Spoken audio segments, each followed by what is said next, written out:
Les gars, dans cette vidéo, je ne vais pas vous apprendre comment pirater une caméra de sécurité. C'est totalement illégal. Je vais plutôt vous expliquer comment est-ce que ce piratage fonctionne pour que vous puissiez vous en protéger. Restez jusqu'à la fin. Salut les amis, j'espère que vous allez bien. Dans cette vidéo, on va démystifier cette histoire de piratage de caméra de sécurité. Déjà, c'est quoi une caméra de sécurité? C'est tout simplement un équipement qui va permettre à des personnes responsables d'un lieu ou d'un endroit de pouvoir enregistrer des séquences d'images appelées vidéos de l'activité au sein de cet endroit, au sein de ce lieu-là. On appelle cela faire de la vidéosurveillance. L'entreprise ou les personnes en charge de cet enregistrement-là pourront ensuite utiliser ces séquences d'images enregistrées appelées vidéos comme preuve lors d'un procès en cas de vol ou d'infraction ou de braquage et j'en passe.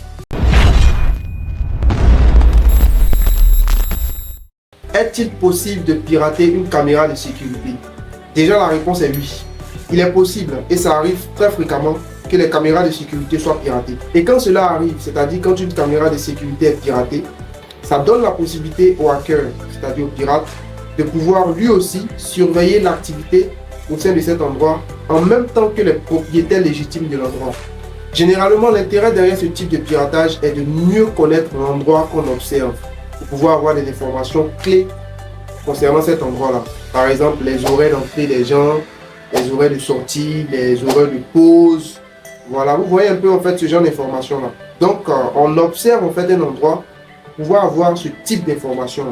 Qu'il s'agisse d'une entreprise ou d'une maison ou d'un endroit simplement, le but derrière ce type de surveillance-là est d'avoir des informations clés qui vont permettre par la suite aux personnes qui sont en train de vous surveiller de façon illicite de pouvoir effectuer certaines actions généralement physiques. Alors là, je vais parler par exemple de braquage, de vol, voilà, ce genre de choses en fait. Vous l'aurez donc compris, si une personne ou une organisation qui n'en a pas l'autorisation se met à vous espionner, c'est qu'il y a forcément de mauvaises intentions derrière. Comment se protéger de ce type de piratage? Déjà les gars, avant même de penser même à vous protéger de cela, il est important que vous ayez une vue d'ensemble claire de la façon dont ce type de piratage fonctionne. Même si vous n'êtes pas des professionnels, parce qu'on ne peut pas se protéger de ce qu'on ne connaît pas. C'est pas possible. La première des choses pour qu'un pirate puisse pirater votre caméra de surveillance ou n'importe quel type d'équipement d'ailleurs est l'obtention de votre adresse IP publique. Les gars, il y a deux types d'adresses IP. Il y a ce qu'on appelle les adresses IP locales et les adresses IP publiques. Ici, on parle d'adresse IP publique. Pourquoi? Parce qu'on suppose que le pirate, c'est-à-dire le gars qui essaie de nous espionner, ne se trouve pas en fait dans le même endroit que vous. Donc, ne se trouve pas dans le même endroit où se trouve votre caméra en fait. Et donc, c'est l'adresse IP publique de votre caméra qui va permettre en fait à cet individu-là de pouvoir identifier de manière unique votre caméra, quel que soit l'endroit où vous vous trouvez dans le monde. Les gars, peu importe l'endroit où vous êtes, si vous voulez même, soyez en Chine, soyez au Japon, soyez aux États-Unis, soyez en France, peu importe. Si le gars a votre adresse IP publique, c'est-à-dire l'adresse IP publique de votre caméra, il peut vous atteindre quel que soit l'endroit où vous vous trouvez ou quel que soit l'endroit où il se trouve dans le monde. Il suffit que le gars soit simplement connecté à Internet et que votre caméra aussi soit connectée à Internet au même moment. Vu qu'il a votre adresse IP, il pourra facilement vous atteindre, c'est-à-dire facilement entrer au niveau de l'interface de votre caméra pour pouvoir faire ce qu'il veut en fait. La deuxième des choses que le pirate doit faire une fois qu'il a votre adresse IP publique est d'entrer au niveau de l'interface web de votre caméra et de tester différentes combinaisons de mots de passe au niveau de cette interface-là. Le gars ne va pas s'embrouiller, il va simplement aller sur Internet, c'est-à-dire sur Google, il va taper le nom de votre caméra, nom qu'il a bien sûr vu au niveau de l'interface quand il a rentré votre adresse IP dans le navigateur. Et une fois qu'il a tapé le nom, il va simplement rechercher les mots de passe par défaut de cette caméra-là. Donc on va supposer par exemple que votre caméra, c'est une caméra Hikvision. Et donc une fois que le pirate le sait, parce qu'il a votre adresse IP publique et qu'il est entré au niveau de l'interface, il a vu le nom de la caméra, tout ce qu'il va faire c'est quoi? Il va simplement aller sur Google, il va taper par exemple Hikvision Default Password, vous voyez un peu. Et Google va se charger de lui donner une liste de sites, voilà, au niveau des résultats, qui vont lui permettre en fait de pouvoir retrouver facilement les mots de passe par défaut des caméras Hikvision. Et donc, une fois que le pirate à trouver les différents mots de passe par défaut relatifs aux caméras Hikvision, parce que c'est Hikvision, on a choisi ici comme exemple. Tout ce qu'il va faire, c'est quoi? Il va simplement tester les mots de passe un à un. Voilà, il va tester. Et si celui qui a fait l'installation de la caméra n'a pas changé le mot de passe par défaut de la caméra, et bien naturellement, le pirate va pouvoir entrer parce qu'il va forcément, parmi les mots de passe qu'il a trouvé sur Google, il y aura forcément un qui va passer. Et le truc qui est un peu marrant dans cette histoire, les gars, c'est quoi? C'est que généralement, les gars qui font l'installation des caméras là, ils prennent pas la peine de changer les accès par défaut, c'est-à-dire ils ne prennent pas la peine de changer en fait le mot de passe par défaut de leur caméra. Bon, peut-être qu'ils n'imaginent pas en fait que quelqu'un puisse entrer à distance au niveau de leur caméra, ou bien bon, c'est tout simplement aussi de la mauvaise foi. Bon, qui sait, on sait jamais. Je dis ça comme ça. Oh, quelle tristesse. C'est vraiment triste les gars, franchement. Bon, on va se concentrer. Vous l'aurez donc compris les gars, si vous n'avez pas pris la peine de changer le mot de passe par défaut de votre caméra lors de l'installation, le gars, une fois qu'il a votre adresse IP, il ne va pas se fatiguer, il va simplement aller taper sur internet et puis trouver les mots de passe par défaut de la caméra que vous avez. Il va tester et puis il va pouvoir entrer facilement au niveau de l'interface web d'administration de votre caméra. Maintenant, pour les gars qui ont été assez malins et qui ont changé lors de l'installation de leur caméra le mot de passe par défaut, vraiment bravo les gars, chapeau à vous. Mais il y a un autre problème qui se pose encore. Il peut arriver que la caméra que vous avez achetée, c'est-à-dire la caméra que vous possédez, possède un firmware,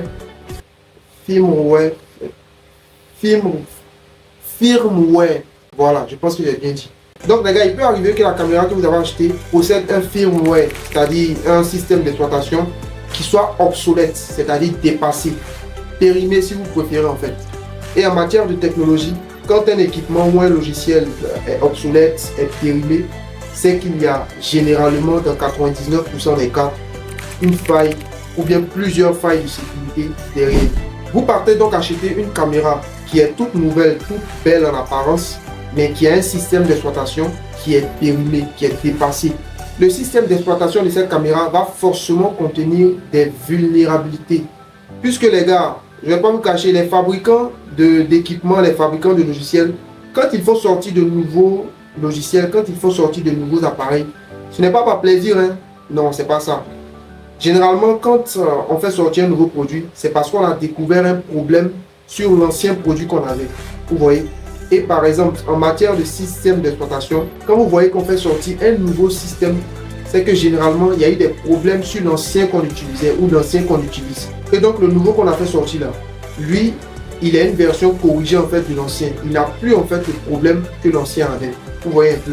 Donc, c'est pas en fait par plaisir que les gens font sortir de nouveaux systèmes, de nouveaux équipements, non.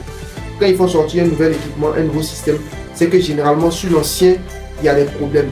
Et donc, ils corrigent au niveau des nouvelles versions qu'ils font sortir en fait. Les vulnérabilités logicielles sont l'un des plus gros problèmes en matière d'équipement.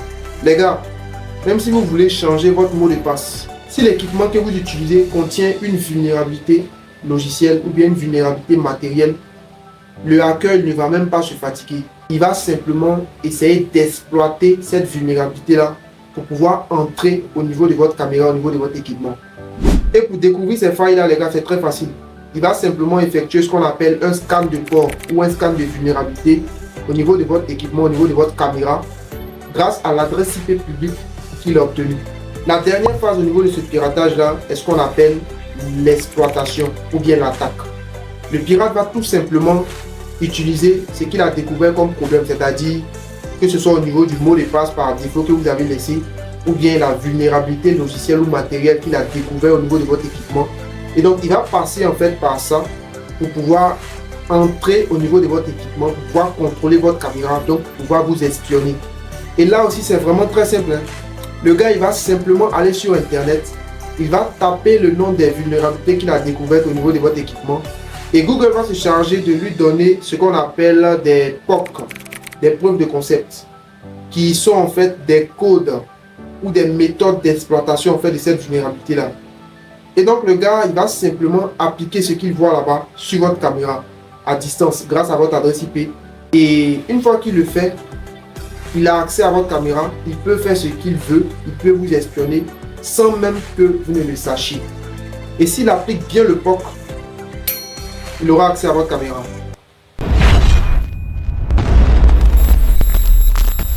Eh bien les amis, vous l'aurez compris, hein, pour ceux qui ont bien suivi et qui ont bien compris tout ce que j'ai expliqué depuis le début de la vidéo, la première des règles à respecter est d'acheter une caméra de nouvelle génération. Les gars, je ne vous demande pas d'acheter des caméras chères, non, pas du tout. Mais achetez plutôt une version récente de la caméra du fabricant que vous avez choisi. Si par exemple vous avez décidé d'acheter une caméra Hikvision, dans ce cas-là, achetez une version récente de caméra Hikvision. La deuxième des règles que vous devez respecter est de vous assurer que le firmware, c'est-à-dire le micro-logiciel de la caméra que vous avez choisi, peut être mis à jour.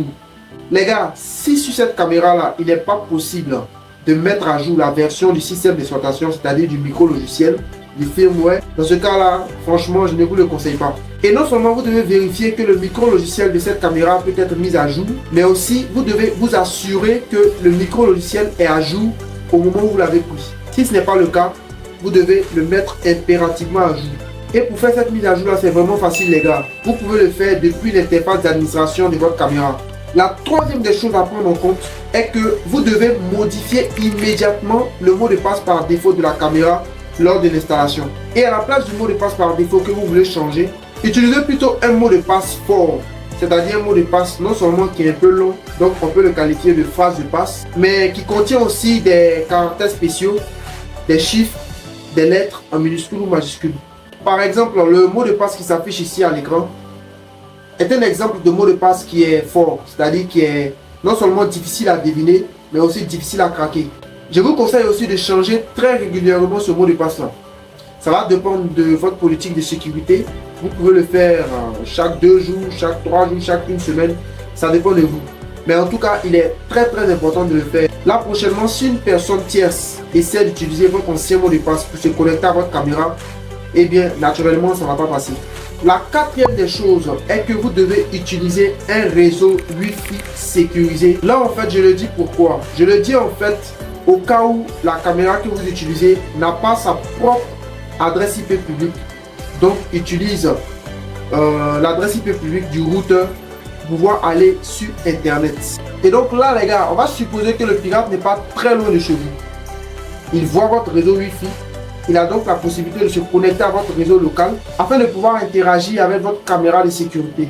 Vous devez donc utiliser au niveau de votre Wi-Fi un protocole d'authentification fort tel que WPA2 pour assurer la protection de votre Wi-Fi, pour assurer la protection de votre réseau local, pour assurer la protection de votre caméra. Aussi les gars, n'oubliez jamais d'utiliser un mot de passe fort pour la connexion à votre réseau Wi-Fi. Parce que même si vous utilisez un protocole d'authentification fort tel que WPA2, mais que le mot de passe utilisé au niveau de votre Wi-Fi est faible, le hacker va pouvoir très facilement se connecter à votre réseau Wi-Fi en utilisant des techniques de hacking de Wi-Fi qui existent. Les gars, les mots de passe du genre 1, 2, 3, 4, ou bien votre numéro de téléphone, ou bien votre date de naissance, ou bien l'âge de votre maman, le nom de votre maman, de votre papa. Ce genre de mot de passe là, c'est totalement à proscrire. Parce que quand un pirate recherche un mot de passe, ce sont les premières informations qu'il va chercher.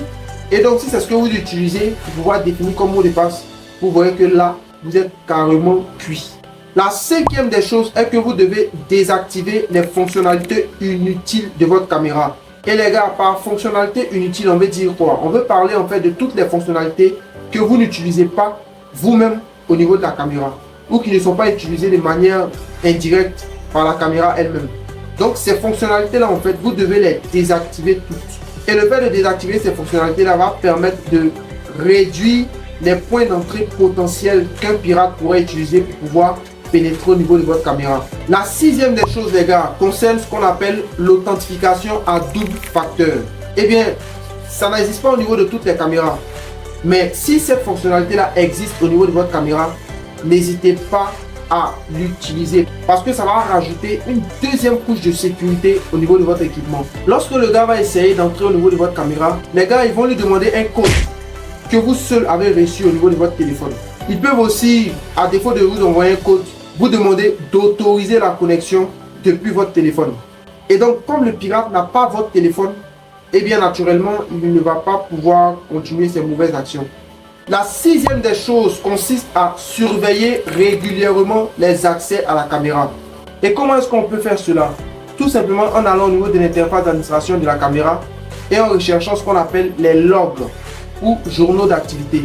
C'est dans ces journaux-là, c'est-à-dire les journaux d'activité, en anglais log, que vous allez pouvoir découvrir toutes les connexions qui ont été effectuées au niveau de votre caméra. Que ce soit les connexions entrantes, les connexions sortantes et l'heure, la date, etc. Donc, vous pourrez vérifier toutes ces informations-là au niveau des journaux d'activité de votre caméra. Si en regardant les journaux d'activité, vous ne vous reconnaissez pas dans certaines activités qui ont été mentionnées au niveau des journaux, vous comprenez automatiquement qu'il y a une autre personne à distance qui accède à la caméra en même temps que vous.